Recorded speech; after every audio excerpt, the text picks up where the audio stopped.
예레미야 8장 18절에서 9장 6절까지 말씀입니다. 슬프다 나의 근심이여 어떻게 위로를 받을 수 있을까? 내 마음이 병들었도다. 딸 내 백성의 심히 먼 땅에서 부르짖는 소리로다. 여호와께서 시온에 계시지 아니한가? 그의 왕이 그 가운데 계시지 아니한가? 그들이 어찌하여 그 조각한 신상과 이방의 헛된 것들로 나를 경노하게 하였는고 하시니, 추수할 때가 지나고 여름이 다하였으나 우리는 구원을 얻지 못한다 하는도다. 딸 내 백성이 상하였으므로 나도 상하여 슬퍼하며 놀라움에 잡혔도다. 길라앗에는 요양이 있지 아니한가? 그곳에는 의사가 있지 아니한가? 딸 내 백성이 치료를 받지 못하면 어찌 됨인고? 어찌하면 내 머리는 물이 되고 내 눈은 눈물 그늘이 될고, 죽임을 당한 딸 내 백성을 위하여 주야로 울리로다. 내가 광야에서 나그네가 머무를 곳을 얻는다면 내 백성을 떠나가리니 그들은 다 가늠한 자요 반역한 자의 무리가 됨이로다. 여호와의 말씀이니라. 그들이 활을 당긴 같이 그들의 혀를 놀려 거짓을 말하며, 그들이 이 땅에서 강성하나 진실하지 아니하고 악에서 악으로 진행하며 또 나를 알지 못하느니라. 너희는 각기 이웃을 조심하며 어떤 형제든지 믿지 말라. 형제마다 완전히 속이며 이웃마다 다니며 비방함이라. 그들은 각기 이웃을 속이며 진실을 말하지 아니하며 그들의 혀로 거짓말하기를 가르치며 악을 행하기에 지치거늘 내가 사는 곳이 속이는 일 가득 가운데에 있도다. 그들은 속이는 일로 말미암아 나를 알기를 싫어하느니라. 여호와의 말씀이니라. 아멘. 예레미야가 슬퍼하고 있습니다. 이 슬픔이라는 감정은 인간이 느끼는 가장 기본적인 감정이고 또 가장 인간다운 감정 중에 하나라고 합니다. 그것이 무엇이든 간에 내게 있어서 소중한 것을 잃어버리는 어떤 상실감 같은 걸 느낄 때 우리는 슬픔을 느끼게 됩니다. 그 소중함의 크기가 클수록 느끼는 슬픔의 크기도 커질 수밖에 없습니다. 슬픔을 느낄 때 어떻게 해야 합니까? 참으면 없어질까요? 그렇지 않습니다. 슬픔은 그 크기만큼 슬퍼해야만 해결할 수 있다고 합니다. 울 만큼 울어야 해결될 수 있습니다. 큰 슬픔을 당하면 그 슬픔의 크기만큼 오랫동안 울고 또 울 수밖에 없습니다. 그런데 아무리 울고 또 울어도 해결할 수 없는 그런 슬픔도 있습니다. 예레미야가 느끼는 슬픔이 바로 그런 슬픔이 아니었을까? 운다고 해결이 된다면 하루 종일이라도 울 텐데, 내 머리가 물이 되어서 하루 종일 눈물을 쏟을 텐데, 운다고 해결을 할 수 없는 문제 앞에 있는 예레미야의 모습을 보게 됩니다. 때로 우리 인생에서 당하는 어떤 슬픔은 또 그 크기가 너무 커서 혼자서 감당하기 힘든 슬픔도 있습니다. 함께 슬퍼해주고 함께 울어주는 사람이 필요합니다. 그래서 전도서 7장에 보면 초상집에 가는 것이 잔치집에 가는 것보다 낫다라고 말씀하고 있습니다. 교회가 장례식에 진심인 이유가 이 때문인 것 같습니다. 함께 예배하고 슬픔을 함께 나눔으로 유가족들이 소중한 가족을 잃은 슬픔에서 빨리 벗어날 수 있도록, 깊은 슬픔의 수렁에 빠지지 않도록 함께 울어주는 것입니다. 지금 우리 나라에 큰 재난을 당해서 큰 슬픔을 당한 분들이 많이 계시죠. 그래서 많은 국민들이 함께 슬퍼해주고 있습니다. 요즘 공감 능력이란 말이 중요한 단어가 되고 있습니다. 수해로 인해서 하루아침에 집과 재산을 잃은 분들 많이 있고 또 소중한 가족들을 잃은 참사도 일어났습니다. 함께 슬퍼하고 함께 또 공감해주는 그런 일들이 필요합니다. 그런데 정치인들이 공감 능력이 떨어지는 모습을 많이 보이면서 국민들이 실망을 많이 하고 있습니다. 사실 누구든 다른 사람의 고통에 공감하는 것에는 한계가 있습니다. 사람에 따라서 공감 능력의 차이가 있기 때문입니다. 자기중심적인 사람일수록 공감 능력이 떨어질 수밖에 없습니다. 역지사지가 전혀 안 되는 그런 사람들도 많이 있습니다. 이번 수해로 일어난 참사 중에서 가장 가슴 아픈 사건은 실종자 수색 작업을 하던 해병대 병사의 죽음입니다. 뉴스를 보니까 시험관 10번 만에 낳은 아들이라고 합니다. 그런 귀한 아들을 잃은 어머니의 마음은 어떤 마음일까요? 과연 우리 중에 그 누가 그 어머니의 마음을, 그 슬픔을 온전히 이해할 수 있을까요? 결국 슬픔은 그 슬픔을 당한 당사자가 아니면 다 이해할 수 없는 지극히 개인적인 감정일 수밖에 없는 것 같습니다. 오늘 예레미야 선지자가 그렇게 슬퍼하고 있습니다. 18절에 슬프다 나의 근심이여 어떻게 위로를 받을 수 있을까? 내 마음이 병들었도다. 슬픔이 너무 커서 병이 되었다 라고 말씀하고 있습니다. 슬픔이 너무 크면 또 그 슬픔이 쌓이고 쌓이면 마음의 병이 됩니다. 우울증을 포함해서 신체적인 질병으로도 나타날 수 있습니다. 21절에 딸 내 백성이 상하였으므로 나도 상하여 슬퍼하며 놀라움에 잡혔도다 말씀합니다. 슬픔으로 마음이 상했을 뿐 아니라 놀라움에 사로잡혔다라고 말씀하고 있습니다. 놀라움으로 번역된 샴마라는 단어는 황폐함, 공포 이런 의미가 있습니다. 사자성어로 표현하면 망연자실한 상태가 되었다 하는 것입니다.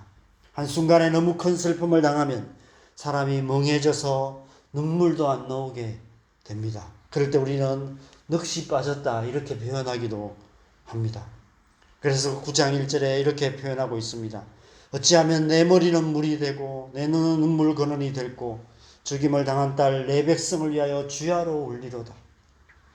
너무 큰 슬픔으로 마음의 병이 되고 넋이 빠져서 눈물조차 나오지 않는다.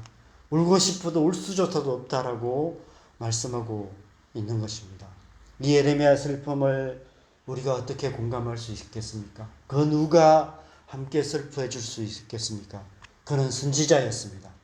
다른 사람이 보지 못하는 것을 보았고 느끼지 못하는 것을 느꼈습니다. 앞으로 유다 백성들이 당할 참혹한 일이 눈앞에 생생하게 보였습니다. 하나님께서 보게 하셨고 느끼게 하셨기 때문입니다. 백성들 중에 아무도 이 예레미야의 슬픔을 공감해 줄 수 있는 사람이 없었습니다. 그들에게 공감 능력이 부족해서만이 아니었습니다. 그들에게는 보이지 않았기 때문입니다. 느껴지지 않았기 때문입니다.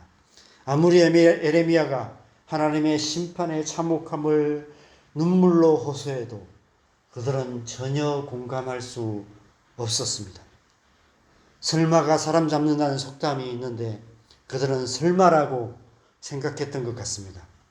선지자의 말이니까 무슨 일이 있긴 있을 것 같은데 설마 하나님께서 그렇게까지 하실까 생각했을 것입니다.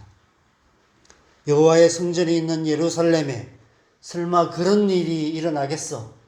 라는 생각을 했던 것 같습니다. 이번 지하도 참사가 일어나기 전에 위험하다는 신고가 많이 있었다고 합니다. 그러나 정작 문제를 해결할 권한을 가진 자들은 그 심각성을 인식하지 못했던 것 같습니다. 그들은 설마 했던 것 같습니다. 설마 이런 큰 참사가 일어날까 하는 생각에 안일하게 대처했던 것이죠. 유다 백성들 역시 마찬가지였습니다. 그들은 하나님께서 예레미야를 통해서 경고하신 심판의 말씀에 대해서 수없이 들어왔습니다. 그럼에도 불구하고 설마라는 생각에 그들은 그것을 심각하게 받아들이지 않았습니다. 그래서 결국 멸망을 당하고 말았던 것입니다. 오늘날 우리는 어떠합니까? 교회의 위기를 말하는 선지자적인 메시지가 이미 오래전부터 끊임없이 들려오고 있습니다. 그럼에도 불구하고 교회는 여전히 아무런 변화도 없고 아무런 반응이 없습니다. 설마 그럴까라고 생각하고 있는 것 같습니다. 설마 한국교회가 유럽교회처럼이야 되겠어? 라고 생각하고 있는 것 같습니다. 한국교회가 기도하는 교회인데, 새벽 기도도 하고 있는데, 얼마나 오랫동안 열심히 기도해 왔는데 설마 이렇게처럼 될까, 이런 생각을 하고 있는 것 같습니다. 이 나라는 어떠합니까? 전 세계에서 출산율이 가장 낮은 나라 1위라고 합니다. 이대로 가다가는 자연적으로 국가가 소멸될 것이라고 전문가들이 경고를 하고 있습니다. 그럼에도 불구하고 이 문제를 해결할 수 있는 권한을 가진 정치가들은 이 문제의 심각성을 인식하지 못하고 있습니다. 왜냐하면 당장 눈앞에 닥친 일이 아니기 때문에 그렇습니다. 그래서 말로만 심각성을 떠들 뿐 그들의 관심은 오로지 정권을 잡고 정권을 유지하는 데만 혈안이 되어 있는 것 같습니다. 그렇다면 이 말씀을 묵상하는 저와 여러분은 어떠합니까? 이 말씀을 지금 이 시대에 저와 여러분에게 주시는 경고의 말씀으로 심각하게 받아들이고 계십니까? 예레미야 선지자의 마음에 격하게 공감하고 계십니까? 우리 안에도 설마라는 마음이 가득한 것 같습니다. 당장 눈앞에 닥친 일이 아니기에 심각하게 느끼지 못하고 있는지도 모릅니다. 저도 끊임없이 말씀을 전하면서 이 문제가 너무 심각하다고 말하지만, 그런데 제 마음은 그렇게까지 심각하게 느끼지 못하고 있는 것 같습니다. 계속해서 하나님의 심판의 말씀을 묵상하고 있지만 설마 우리에게 하시는 말씀은 아니겠지, 설마 나에게 하시는 말씀은 아니겠지 라고 생각하며 대수롭지 않게 본문을 썩고 지나가고 있지는 않는지 모르겠습니다. 제 안에, 여러분 안에 예레미야의 마음이 부어지기를 기도해야 하는 것 같습니다.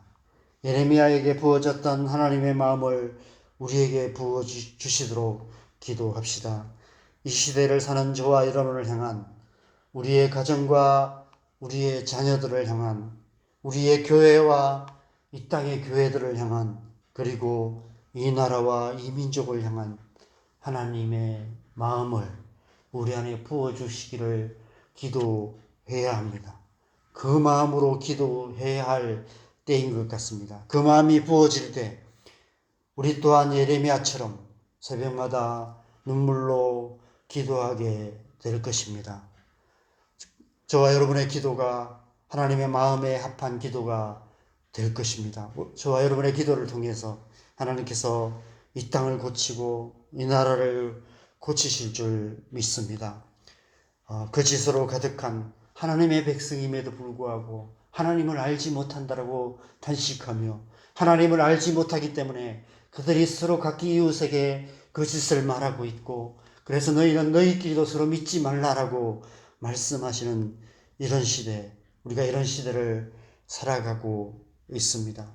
그래서 거짓으로 가득한 이 세상 속에서 자기 자신까지 속이며 거짓된 평안에 젖어 살아가는 우리의 삶이 아닐까 생각합니다. 이런 시대에 우리는 하나님을 아는 자, 하나님의 마음을 아는 자로 하나님 앞에 나아가 이 땅을 위해서, 온 땅과 일방을 위해서 간절히 기도해야 될 줄 믿습니다. 이 새벽에 저와 여러분에게 이 하나님의 마음이 부어져서 이 하나님의 마음으로 또 우리 자신을 위해, 우리 가정과 우리 자녀들을 위해서, 우리 교회를 위해서, 또 이 나라와 이 민족을 위해서 함께 기도하시는 복된 시간 되시기를 바랍니다. 이제 우리 함께 한 목소리로 같이 좀 주님 앞에 기도했으면 좋겠습니다.